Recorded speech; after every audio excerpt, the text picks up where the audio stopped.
Então, gente, boa noite, tudo bem? Deixa eu me apresentar, né? Eu sou Cristiane, mas todo mundo chama de Cris. Por favor, perguntem o que vocês quiserem, porque senão eu não bebo água. Então, preciso que vocês perguntem, senão, né? Fica lindo aqui, mas a gente não bebe água. Pensei na gente fazer o nosso primeiro encontro centrado basicamente na questão de textos. Né? Então, assim, existe um pouco de teoria que nos ajuda a entender e tornar mais produtiva a leitura de textos voltadas para prova. Né? Porque assim, não estou lendo o texto para entender o texto, ou por deleite, ou por fruição. Estou lendo o texto com o objetivo de responder corretamente, né, as minhas respostas. Então, assim, como há uma centralidade, né, na prova de vocês no que diz respeito ao texto, em considerando, né, banca como sendo a FGV, que é o que a gente tem, né, da última, até então a gente não tem edital, né? Então estamos usando as últimas referências como banca da FGV. A banca da FGV, ela coloca texto com muita centralidade. Então, o que eu fiz foi um passeio por um pouco de teoria, mas principalmente eu propus, e aí vocês vão ver depois no material, que nós façamos juntos algumas questões, porque aí eu tenho a oportunidade de, a partir do próprio texto, ir trabalhando com vocês, e todas as aulas daí para frente vão ter textos. Vão aparecer textos tanto para a gente poder trabalhar efetivamente a interpretação, porque quanto mais a gente fizer, mais nós vamos, né, desenvolver essa nossa habilidade de leitura focada para uma resposta, né, para a banca especificamente, mas também porque todas as outras questões, né, inclusive de foro linguístico, vão advir do texto, tá? Não são minhas primeiras cobaias, eu não falo quantos anos para ninguém fazer conta, né? Mas assim, já tem um tempinho que eu estou por aí, um pouquinho tempo, tá bom? Bom, e aí eu estou seguindo mais ou menos o roteiro, né, que está na apostila, mas eu fiz uma apresentação em slide, porque fica um pouquinho mais fácil, vou usar o quadro eventualmente, e aí vocês vão fazendo algumas anotações conforme acharem necessário. Coloquei aí como uma epígrafe, né, para a gente começar o nosso trabalho, pensando no seguinte, a gente estava falando um pouquinho disso antes de começar efetivamente a aula, né? Essa frase do Drummond, ela me ajuda um pouco para a gente entender o que é a interpretação de textos em concursos, né? Então, vamos lá. Chega mais perto e contempla as palavras. Cada uma tem 1000 faces secretas sobre a face neutra e te pergunta sem interesse pela resposta, pobre ou terrível, que lhe deres, trouxeste a chave. Então, assim, para além da gente entender o texto, a gente vai ter que ter uma chave para abrir essa porta, que é o que a banca quer. E aí, pouco importa o que a Cristiane acha, pouco importa o que vocês acham, o meu papel aqui é estar tentando elucidar da melhor maneira possível, porque o gabarito foi aquele e não foi outro. E esse é o nosso caminho. Né? E para isso, algumas vezes, a gente vai ficar um pouco chateado. Poxa vida, eu estava altamente convencido de que era a letra B e a resposta é a letra D. Ou eu fiquei entre a B e a D e aí achei que a D era a correta e beleza, ou achei que a B era a correta e me lasquei. Porque a gente também trabalha com um conceito que as pessoas que gostam de exatas ficam bastante chateadas, que é o conceito da que responde melhor. Então, assim, o que responde melhor não necessariamente, né, significa que aquela que não responde tão bem, a gente vai limar de cara, falar, não serve, não presta, a gente vai jogar fora. Às vezes é numa sutileza, às vezes é numa palavra, num plural. Então, esse olhar a gente precisa educar para que a gente possa estar preparado, né, com essa chave aí, para abrir essa porta para a gente entrar, tá? Então, a ideia é a gente ir fazendo, ao longo de todos os nossos encontros, sempre ter um pouco de interpretação e a gente ter oportunidade também de tentar clarear o que a banca costuma fazer, porque quem vê uma prova não tem noção de que algumas coisas se repetem. Né? A gente que vê várias provas de vários concursos em nível superior, a gente já vai, né, tendo um parâmetro e algumas coisas se repetem, algumas coisas a gente consegue direcionar para vocês, ó, preste atenção nisso, que isso sempre aparece. Tá? Então, vamos ver se a gente consegue essa chavinha aí para abrir a porta. Bom, houve uma mudança, e não foi só né, na prova de vocês especificamente, mas houve uma mudança bem expressiva do jeito como as provas vêm cobrando os aspectos linguísticos, né? A gente, nos estudos, a linguística ganhou uma projeção, sobretudo a chamada linguística textual, e no que diz respeito à linguística textual, a gente tem algumas poucas obras, mas que não costumam nos ajudar muito se a gente não é da área. Então, às vezes, assim, você vai ver numa bibliografia e tá lá, vai ler o livro de coesão da Enguedor.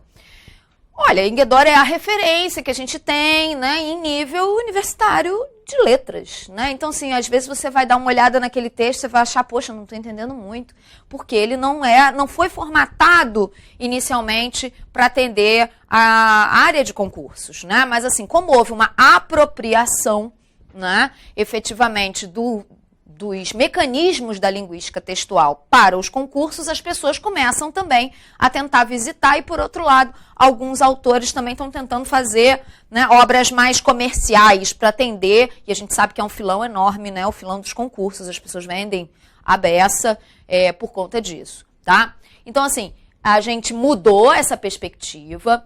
Para isso, a gente tem que ser um leitor mais autônomo, um leitor mais frequente, o que traz um desafio a mais, porque o nosso histórico escolar nos afasta muito do texto, né? Não vai ser aquela pergunta do tipo, o Ivo viu a uva, e aí a pergunta é, quem viu a uva? Não vai ser esse tipo de pergunta que vai aparecer, né? A gente vai precisar trabalhar com uma leitura mais profunda do texto, né? E ver a questão de gramática não é mais decoreba, há muito tempo. Então, aquele cara que a gente chamava, né, o tarado do lápis, que ficava fazendo 300 exercícios de sintáxis, né, oração subordinada, substantiva, objetiva, direta, blá, blá, blá, preposicionado, preposição, sabe, que gastava e empreendia muito tempo no braço, fazendo exercícios, né, esse candidato não está mais sendo tão contemplado. Não vou dizer que estudar, né, claro que te deixa mais hábil, até em nível de decoreba, tá? Vai te ajudar, óbvio, né? Você vai conhecer um mecanismo linguístico, não posso jamais dizer que isso não ajuda, mas não resolve. Se você ficar só nesse nível, ficar só nessa base, não vai ser funcional. Você vai olhar lá, não vai encontrar uma questão perguntando se a oração é subordinada substantiva ou se ela é subordinada adjetiva. Você não vai encontrar mais isso. As perguntas são de outra natureza. Você tem uma nítida sensação, às vezes, lendo a prova, que é basicamente interpretação. E vai ser basicamente interpretação. A gente vai ver que tem alguns pontos, né, que são privilegiados na hora de cobrar as questões gramaticais, como, por exemplo, voz passiva. Voz passiva se vira aí, meu amigo, tem que aprender, porque o que tem de questão envolvendo voz passiva, se estruturadas perguntas de formas diferenciadas, então a gente já sabe, tem alguns conteúdos gramaticais que a gente pode não saber exatamente o jeito que vai perguntar, porque tem algumas possibilidades, a gente prevê algumas, mas assim, que há uma chance enorme de aparecer, mas a pergunta não é mais, transforme essa oração na outra. É uma identificação um pouquinho diferente. E aí, quando a gente entrar com a parte mais, né, gramatical, a gente vai ver como é que isso advém do texto, principalmente. Por isso é tão importante que a gente seja bom leitor de texto, tá? E outra, não existe texto de prova que não está rabiscado. Sabe? Então, assim, faz parte, né, do processo de resolver com mais eficácia quaisquer questões de prova, que os textos base estejam riscados, né, iluminados, destacados. E às vezes é exatamente isso, seja no enunciado, seja no próprio texto, que faz uma diferença, sobretudo porque você tem tempo, né? É diferente de quando você não tem lá um cronômetro, né, contando e diminuindo o tempo. Tá? Então, a gente trabalha atualmente nessa perspectiva da linguística textual e, a partir do texto, é que a gente vai pensar qual foi o mecanismo explorado pelo escritor, porque o escritor é o cara que vai usar o texto como um potencial. Então, ele precisa que o texto seja um potencial e, para isso, ele estuda um pouco de mecanismos linguísticos. Ou, se ele é um produtor e um escritor de textos, a gente vai ver que isso, né, surge com um pouco mais de facilidade, tá? Então, a gente vai ter aí, nessa perspectiva dos estudos linguísticos, essa mudança de perspectiva que vai exigir da gente também um olhar diferenciado. A gente vai falar, então, de gramática textual. já não é mais uma gramática independente do texto, com aquelas frases que a gente tinha lá, né, modelo, para poder efetivamente, né, analisar descontextualizado. É importante a contextualização. Então, na gramática textual, a gente vai ver mecanismos linguísticos cuja base são as relações sintático-semânticas. Então, assim, existe uma estrutura superficial do texto, uma estrutura profunda do texto. Se eu ler o texto uma vez só, o que vai acontecer? Só vou dar conta da estrutura superficial. Jamais eu vou conseguir perceber com mais sutileza, né, nuances de construção, e a gente vai ver alguns exemplos aqui. Exatamente que esse jogo, né, de palavras, a polissemia de um vocábulo, isso é muito usado estrategicamente pelo escritor e eu tenho que estar com um olhar aguçado para poder perceber, né, essas sutilezas, porque muitas vezes são elas o alvo das perguntas. Então, eu preciso estar com um olhar aguçado para isso. Então, eu faço aquela primeira leitura, que é uma leitura de curioso, né, para saber como é que termina. Sobretudo, se for um texto de natureza narrativa, como bons leitores, né, a gente acaba muitas vezes sendo enredado pela história e a gente perde mais ainda se for uma piada ou um quadrinho, alguma coisa que você acha interessante, que você acha legal, às vezes você se vê enredado pelo texto, você tem que ter esse olhar, claro, porque você é um leitor,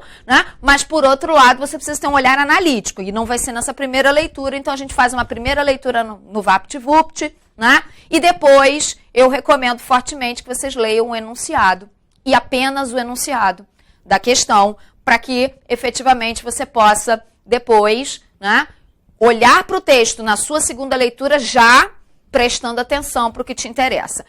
Só que essa metodologia tem o seguinte, a gente tem que educar o olhar, porque o nosso olhar é curioso, a gente está com pressa, a gente olha para o cara do lado, e é impressionante, a gente que às vezes aplica prova, aplica simulado, aplica prova, começa a reparar, devia filmar e depois mostrar para vocês como é que é, a gente do lado de cá vendo vocês. Você entrega as provas, aí as pessoas começam, elas recebem a prova, elas olham para a prova, elas olham para o lado. Porque é impressionante como a gente se, né, baliza pelo outro, né? Então, assim, você começa a ver o outro virando página, fazendo não sei o quê, marcando X e tá, você começa a ficar angustiado. Ai, meu Deus, eu não saí da primeira página, o cara tá na terceira. O que não quer dizer absolutamente nada. Ele pode estar fazendo, né, aquela leitura na diagonal, ou foi lá para reconhecimento de prova, para pensar, puxa, não vai ser esse ano, vai ser no próximo, mas a gente fica angustiado, né? Então, assim, vocês têm que ter muita certeza de que isso é importante para o seu processo, para você não ficar angustiado. Você vai olhar para o lado e o cara vai estar nessa vibe, né? Tô virando página, e você, ai meu Deus, eu não tô virando nenhuma, né? Então, assim, a sua primeira leitura, ela vai ser aquela leitura VaptVupt, e antes da segunda, quando você lê o enunciado, você já sabe o que vão perguntar para você.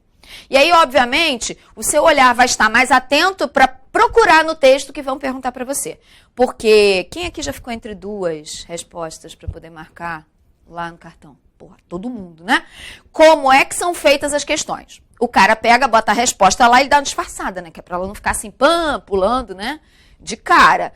E aí ele pega uma outra e ele faz ela assim, quase resposta. Então, assim, é para você ficar entre duas. Às vezes entre três. Você ficou entre 3, 4, aí já começa a ficar preocupado, porque aí já está um pouco grave. Mas a ideia é você ficar entre duas, né? E essa ideia de você ficar entre duas é para criar mesmo uma armadilha, para você ficar questionando, para você ficar lá, para você ficar em dúvida. Então, se você vier da leitura do texto já mais direcionado para o que vai ser perguntado para você, olha, eu já sei, o cara vai perguntar sobre a importância do título, o cara vai perguntar sobre a funcionalidade, a finalidade do texto, qual era o objetivo. Poxa, seu olhar já vai ficar mais direcionado para isso, você cai menos nessa armadilha, tá? Agora, na hora do esquema, façam o seguinte, leia o texto, leia o enunciado, mas segura o olho para ele não começar a ler, vou ler só a letra A. Aí pronto, aí você vai estar mais sujeito a ser enganado, porque as questões são feitas assim mesmo, né? Com duas respostas bem próximas para você ficar na dúvida, tá? Então, a minha recomendação é essa. Primeira leitura do texto, lê o enunciado e apenas o enunciado, não lê nem a letra A para não saber o que vem. Relê o texto procurando, ver se você tem lá sinais, né? que te indiquem um caminho para a resposta, ou está nesse pedaço, não é? Alguma coisa do tipo, para que quando você chegar, né, nas opções, você tenha um pouco mais de certeza e fique menos titubeante lá entre aquelas duas, tá? Bom, as relações sintático-semânticas, a sintaxe é essa estrutura profunda, né? É essa organização. Provavelmente a tia Teteca alguma vez deve ter te explicado a diferença entre classe e função, né? As classes gramaticais são aquelas que a gente diz que coloca numas caixinhas, né? Que tem algumas características e que tentam tornar isso assim mais fechado, né? Como se substantivo, aproveitando aí a sua deixa, né? Que substantivo é aquele que nomeia, né? Os seres, e aí assim, a gente pensa que tudo vai caber perfeitamente ali, mas a gente sabe que muitas e muitas vezes é onde essa palavra aparece na construção frasal que vai determinar se ela é substantivo ou não. Porque se eu pegar a palavra caminhar, eu vou procurar lá no dicionário, caminhar vai estar lá arrolado como verbo, né? Verbo da primeira conjugação, parará, lá com significado tudo bonitinho. Agora, se eu disser o caminhar da moça era elegante, acabou toda essa classificação, porque nesta construção frasal, a partir do momento que eu coloquei um artigo para determinar a palavra caminhar, ela já não é mais caixinha, fechadinha, né? Ela vai ser funcional e vai figurar aí como um substantivo e não mais como verbo. Então, assim, é muito legal, muito bacana a gente ter, né, um mínimo de caracterização de qual é o papel, né? E quais são as marcas intrínsecas de cada uma das classes, mas elas só vão funcionar mesmo na organização sintática, né? Então a gente vai precisar falar desses papéis sintáticos, não nos preocupando se é substantivo com função de sujeito ou função de objeto direto, mas no mecanismo de construção frasal. E obviamente isso não está descolado do sentido, até porque o texto é central e o que o texto faz é criar alguma relação de sentido ou várias, ou multiplicar as relações de sentido, e a gente vai ver que mesmo tendo textos prioritariamente de natureza jornalística, dissertativo e etc., a gente vai ter jogos de palavras sendo também usados por esse tipo de texto, né? Então não é só um uso exclusivo do texto literário, o cara poder, aspas, brincar com as palavras. Então, você brinca com as palavras, às vezes, até num texto de propaganda. Tem muita propaganda também, né? Texto jornalístico, publicitário, nas provas de vocês. Então, nesse aspecto, a gente precisa também educar o olhar para perceber esses jogos sintático, que é da organização frasal, e semânticos, que são da construção do sentido, que às vezes ali, né, naquele contexto, foi potencializado, tá? Alguns mecanismos linguísticos, e aí eu citei alguns, a gente vai encontrar alguns ao longo do tempo, né? Como pronominalização, se eu boto ou se eu não boto artigo, se eu coloco a menina ou uma menina, isso faz uma diferença, né? A ordem das palavras, porque boa mulher não é mulher boa, né? Então, de vez em quando, a gente mudando a ordem, e essas são perguntas, porque tem muita reescritura também na tua prova, essas são perguntas que costumam ser feitas, então eu preciso pensar nesse arranjo sintático, entendeu? De boa mulher e mulher boa, como é que eu faço isso, quem é central e qual é o impacto semântico de eu ter trocado essa ordem, né? As relações entre as sentenças, principalmente com o uso dos conectivos, né? Um sentido diferenciado atribuído quando eu troco um conectivo por outro, ou quando eu troco a ordem, mas mantenho o mesmo conectivo. Então, essas relações, né, também são exploradas. A escolha dos tempos verbais, eles têm feito muitas perguntas do que a gente chama de aspecto verbal, que é um negócio que a gente não aprende na escola com muita clareza. A gente, às vezes, sabe o que é presente, passado e futuro, mas ninguém sofisticou, por exemplo, por que eu tenho 3 pretéritos. Porque não é só passado. Por que eu tenho 2 futuros? Né? Por que eu tenho um futuro do subjuntivo e tenho um futuro do indicativo? O que é isso? Né? Então, a gente também vai precisar trabalhar nisso, porque isso tem uma intencionalidade. Se eu uso, né, comprar em vez de comprou, eu tenho algum motivo.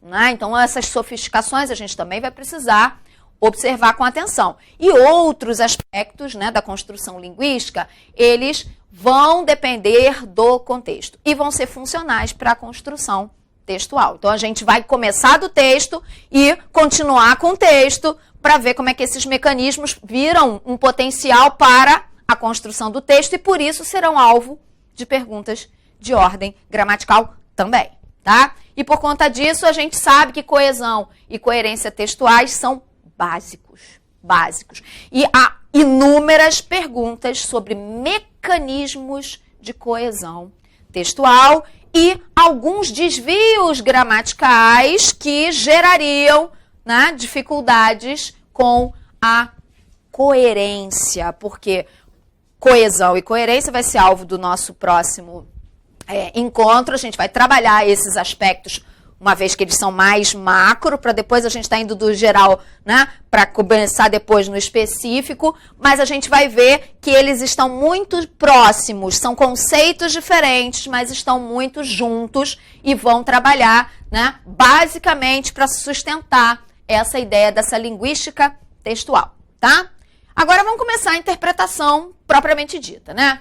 Já que o texto é a unidade básica, né, de onde a gente vai tirar todas as questões, interpretação fundamental, né? Então, assim, precisaremos ler por vários motivos, seja para aumentar, né, a nossa rapidez de leitura. Sabe aquela galera que não lê muito? E aí, quando vai para ver um filme, ou às vezes série de TV, né, cuja fala é mais rápida, e aí troca a legenda, o cara come mosca porque ele não conseguiu acompanhar a leitura, é pouca fluência de leitura. Eu não posso dizer que nós não somos uma geração de leitores. Nós lemos muito.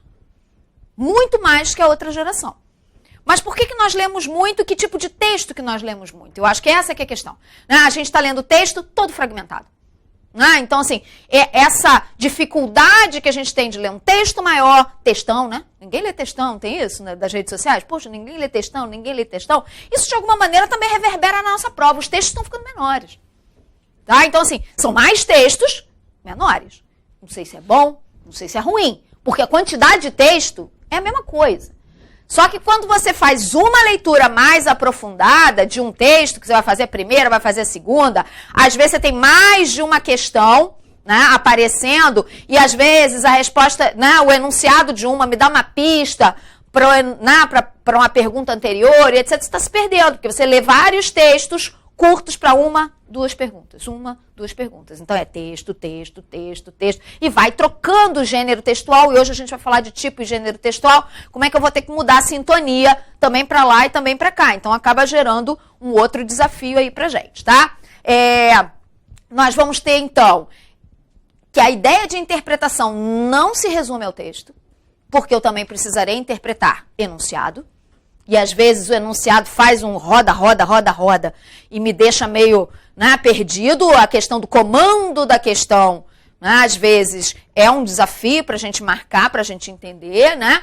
Além de a gente ter que perceber o que a gente chama de inferência. Aliás, é uma palavra que aparece, muitas vezes pode se inferir, as inferências, né? O que é isso? É o que está subliminar. Se eu disser, por exemplo, as esposas tiveram um divórcio litigioso. Tudo bem? Eu preciso dizer que elas casaram? Pô, você só se divorcia se você efetivamente casou. Né? Então, assim, veja que isso é óbvio. É óbvio, mas não está escrito. Não está escrito efetivamente que houve casamento. Mas eu posso inferir, deduzir, de forma bem objetiva, não é interpretação, isso é dedução. Tá? A partir do que está dito, que houve um prévio casamento para que depois, né, houvesse esse divórcio. Agora, se eu disser, por exemplo, que que isso aconteceu, essa briga aconteceu porque os maridos não prestam, isso não dá para eu garantir com o que eu li.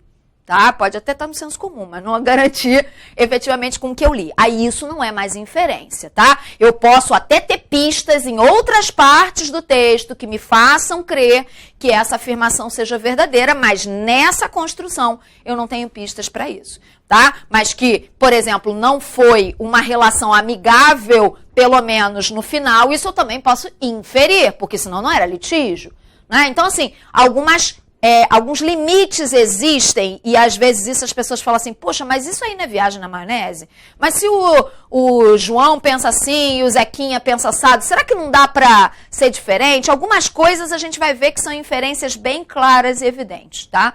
Outras a gente vai ficar meio com raiva mesmo, faz parte, né, do processo, e de vez em quando, e tem acontecido até com alguma frequência, a banca da FGV tem anulado questões, o que não é bom para a própria imagem da banca, né? Porque assim, se você tem uma banca que goza, a gente vai falar disso, né? Ela já construiu uma relação de credibilidade, quando ela anula uma questão, é grave, né? Porque anular a questão tem que ser uma situação grave. E de vez em quando isso acontece, né? E tem acontecido com alguma frequência, tá? Mas o que a gente tem que ter para sacar essas inferências é esse olhar atento para essas pistas que estão sendo deixadas ao longo do texto e que aí, de repente, com a minha segunda leitura, aquela leitura, né, com mais cuidado, eu consigo perceber com mais facilidade. Porque se eu ler o mesmo texto 5, 10 vezes, e por isso de vez em quando vocês falam assim, poxa, mas como é que você já viu isso tudo no texto? Porque às vezes eu já li bem mais vezes do que vocês, que estão encontrando o texto pela primeira vez. Então, assim, para mim essas coisas vão ficando um pouquinho mais fáceis, né? Se você lê o texto 1, 2, 3, 4, 5, 10 vezes, você começa a aguçar o olhar para coisas que você não tinha percebido antes, né?